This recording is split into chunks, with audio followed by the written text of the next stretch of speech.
Good afternoon, ladies and gentlemen, and this is a very special day for my channel. We are going to be starting to cast the HomeStory Cup number 7. Now, the HomeStory Cup, for those of you who don't know, is it's a tournament organised by one person, and that is Dennis Galen, otherwise known as Take.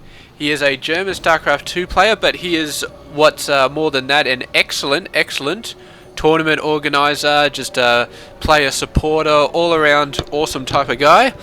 And yes, he has organized this tournament. This is the 7th time we've done it, and yes, it's going to be absolutely friggin' fantastic. And what's more is that I downloaded the replay pack, and they were all clearly organized, and everything was there, even back to the round of 32 replays. They were all there.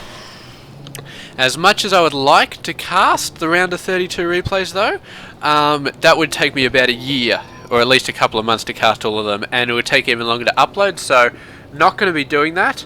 But we are going to be starting off at the quarterfinals, and it is going to be extremely awesome. So this quarterfinal, we're going to start off, and down the bottom right side, it is going to be Hyun. And Hyun, we have seen all sorts of awesome stuff from him in the past in all sorts of tournaments, but right now we are going to tell you exactly how he did in this tournament so far. Now, in the round of 32, he went up against 3 awesome players. First of all, he went up against, the round of 32, it kind of works where you go off against 2 other people. So, round of 32, you get a group, and in this case, there would be 32 total players in the tournament. So, they'd have a group of 8 groups of 4 players. Then each player would go up against 2 other players. The person who won both of his games would go on to the rest of it, go on to the next stage. But usually there'd be somebody who won 2 games, usually there'd be somebody who lost 2 games, and usually there'd be somebody who won 1 game and lost 1 game. And the 2 people who lost and who withdrew, who lost 1 and won 1, would then face off against each other, and the winner of that would move on. So Hyun, in his round of 32, he went off against Mana, Daishi, and Goody, and he and Mana continued on to the round of 16. And yeah, in case you don't remember, Mana was actually in the EMS Spring 2013 Cup that I cast, and he did a very nice job, beating Brad OK in the grand final. Unfortunately, I don't think his team Mousesports went on to win, but he definitely gave them something to cheer about in that grand final.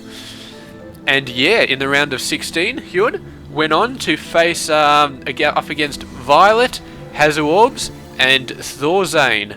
Violet continuing on to the quarterfinals, he's in there somewhere as well. And Hazuorbs, if you don't remember, was also in the grand final of the EMS Spring 2013 Cup. And he was at the final series of games, and unfortunately he lost to Happy. Hazuorbs also playing for Mousesports, but Happy beat him up and led Team Empire on to win that entire tournament. So there we go. And I better get through this a little bit quicker. MC, on the other hand, an excellent Protoss player. In the round of 32, he faced off against Goswser, Goswser.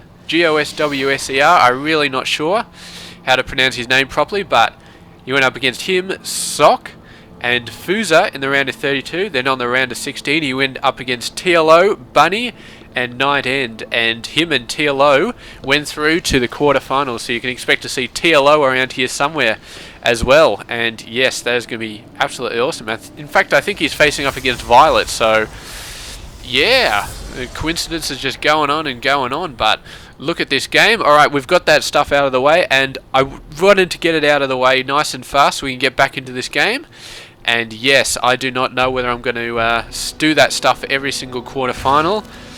But yes, we do have a nice third base going on for Hyun. There's a fairly early third base actually. He's got almost no actual fighting units. It's 2 workers, so he's doing a pretty good job. Protoss player, meanwhile, MC, he's going for a nice fast Nexus with a Forge Fast Expand. So yeah, he's going to be doing a fairly good job. The Zealot just moved across to let that Stalker back in. He wants to kill the Overlord, but there's no chance in hell he's going to be able to get that down before he flies away. And both players playing pretty standard. We've got a hidden Stargate back here.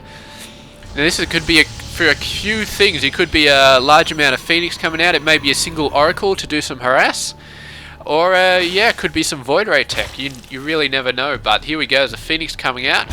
So, yeah, we can expect about 4-5 Phoenix to come out and start trying to snipe some Queens. And that'll force Hyun to start laying down some Spore Crawlers all over the place. But, yeah, player of Hyun's capability, of Hyun's skill, I don't expect him to lose too much to these Phoenix. The question is, though, will he be able to scout the first one?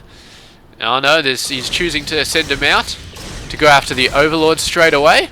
So Hyun is definitely going to know that they're coming, and if he doesn't have an Evo chamber up, he is going to get one. There we go, an Evo chamber coming up, and we can expect about 1 to 2 Spore Crawlers at each base as soon as that goes down. We do have the Roach Warren coming down, so Hyun switching up his tech a little bit.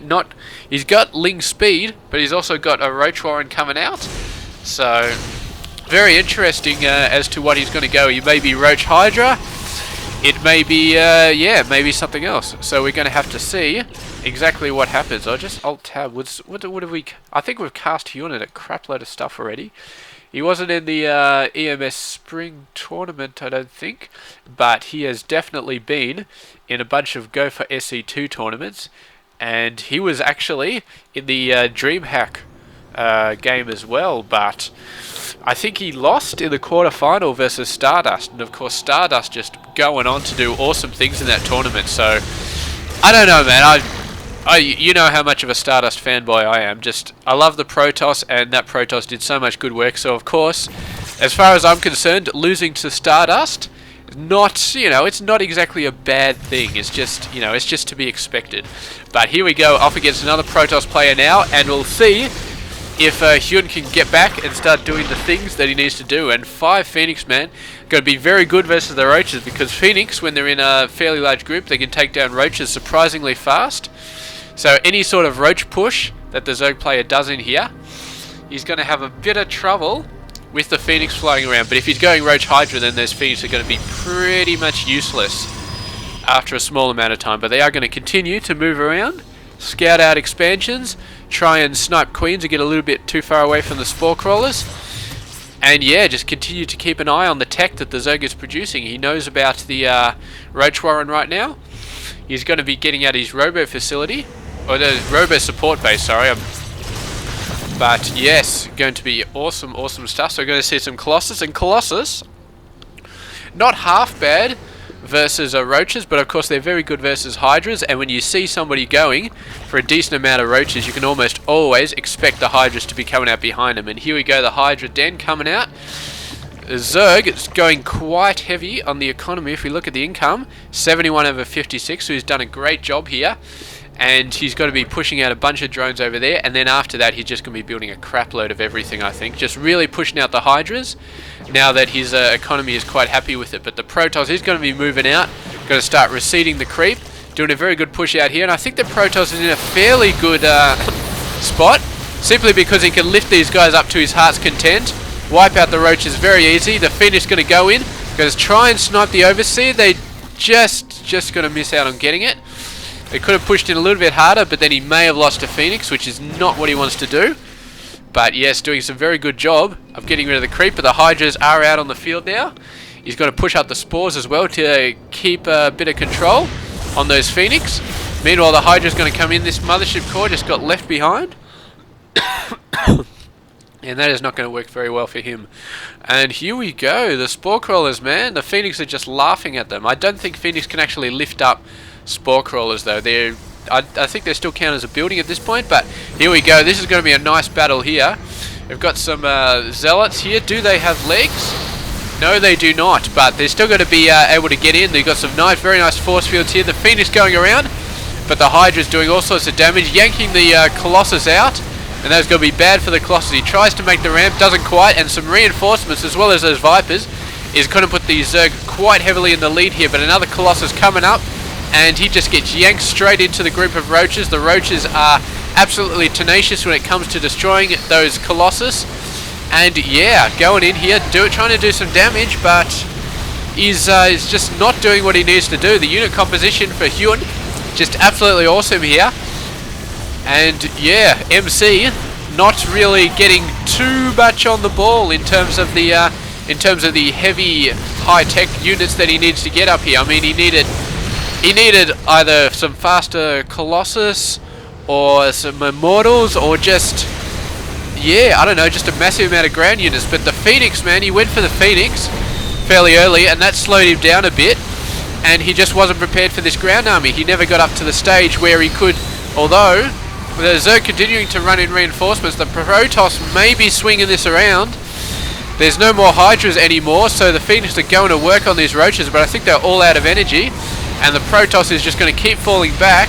It's too many Roaches. He's nearly got another Colossus out, and he might be able to do some good attack from up here, because he does have the high ground advantage, and he might be able to stop the Roaches getting into his expansion. And here we go, finally got a Mothership core out with enough energy. He's going to overcharge the Nexus, and the Roaches decide it's a good time to leave, because they got no chance of taking that Nexus down, and they would just all get slaughtered. And the Protoss, man, very, very narrow escape there. I thought he was done for, but he managed to pull it out with a nice Colossus and overcharging the Nexus. So that really, really is just an awesome ability. Meanwhile, the Zerg player, man, he's just been continuing to macro up a little bit, and he's got the army up again. So now he needs to do a massive push. He needs to group all of his forces together. This massive army that he's got, we have a look at the units. That's not the, we want the army size. Yes, 87 to 52. So definitely if he groups them up and just does a push in there, then he should be fairly good. But he's still reeling from this creep being pushed back, and that is definitely not going to help him. And one Colossus being out here, another one just about finished. But our Protoss player really needs to get down more ground forces to stave off these guys, because, yeah, oh, the Colossus, man, getting yanked in by the Vipers, and that is just bad news all over the place. Another Colossus coming down, but this one's going to get yanked straight away. And this is exactly what happened last time. The Colossus just keep getting yanked. He needs to rely on ground forces, but with these Hydras at the back, Hydras just absolutely shred Stalkers and Zealots. And, I mean, he has to think about Storms or something here, because Colossus are not working. The Zealots and Stalkers are not working. The Hydras, he's got a very, very scary Hydra army here with 2 weapons, no armor. The Protoss has got 2 weapons, no armor, but with the Hydras, man, the weapons are really doing the job they need to do. And an extremely decisive victory from Hyun in the first game of this quarterfinal series, man. Just getting out there, doing some very scary macro in the first 10 minutes, and just keeping on with the push, man. Yeah. He got a tried and true unit composition with some Vipers to pull in the Colossus, and yeah, MC just not getting it done. He had the Stargate, and I mean the Phoenix did a good job versus the Roaches, but as soon as the Hydras came out, the Phoenix were totally useless. So this tech was a little bit wasted, and yeah, going for the Robo facility instead of the Templar, instead of the Storms, definitely cost him, because Colossus get yanked out so easily. And yeah, I mean, versus Hydras, the perfect Protoss counters are the Colossus or the High Templar, but with the Vipers out on the field and that yank, I mean, Colossus may not be the counter for Roach Hydra anymore. If they've got Viper support, it may just be outmatched, and we may just have to fall back to High Templar from now on to deal with this massive amount of Hydras. Of course, I think they could probably yank High Templar as well, but it's going to be a lot harder to click on them in the heat of battle. Not that Hyun couldn't do it, because I'm almost sure he could, but yeah, I mean, High Templar, they just need half a second to get the Storm out, and that's it. Their job is done in that half a second, whereas Colossus, man, they've got to be up for the entire thing. But we will see what happens in game number 2. I forgot to mention as well, in this series, it is a best of 5. Every single game is a best of 5, except for the grand final, which is a best of 7. So we have got so many games we've got to cast, and so many games that you are going to enjoy watching. So let's get cracking. This has been game number 1. We're going to head up to game number 2 of the quarter final between Hyun and MC. Thank you very much for watching. I'll catch you guys in the next game.